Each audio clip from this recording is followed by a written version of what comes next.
ஆர்வமா balanced diet. இது பாத்தீங்கன்னா சமச்சீர் உணவு தட்டு. இப்ப சரிவிகித உணவு சமச்சீர் உணவு எல்லாம் கேள்விப்பட்டீங்களா? அப்போ ஒரு சமச்சீர் உணவு தட்டுல என்னெல்லாம் இருக்கணும்? நம்ம சாப்பிடக்கூடிய தட்டுல என்னெல்லாம் இருக்கணும்? வெஜிடபிள்ஸ், காய்கறிகள் கண்டிப்பா இருக்கணும். பழங்கள் இருக்கணும். புரோட்டீன் கண்டிப்பா இருக்கணும். புரதச்சத்து, புரதச்சத்து, ஹோல் கிரெயின்ஸ், தானியங்கள், இது எல்லாமே இருக்கும். நம்ம சாப்பிடக்கூடிய தட்டுக்கு ஒவ்வொன்றாவது இருக்கா? இந்த நாள்ல ஏதாவது ஒவ்வொன்றாவது வச்சு நம்ம சாப்பிடணுமா? யோசிச்சு பாருங்க. சாப்பிடுறீங்களா? கை எடுத்து பார்க்கலாம். சாப்பிடணும்.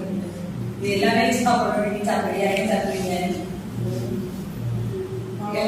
ஒரு டைம் பிரேக்ஃபாஸ்ட் சாப்பிடும் போதோ இல்ல லஞ்ச் சாப்பிடும் போதோ இது எல்லாமே சமச்சீரான தட்டுகளோ உணவு தட்டு அதே மாதிரி சாப்பிடுறீங்களா?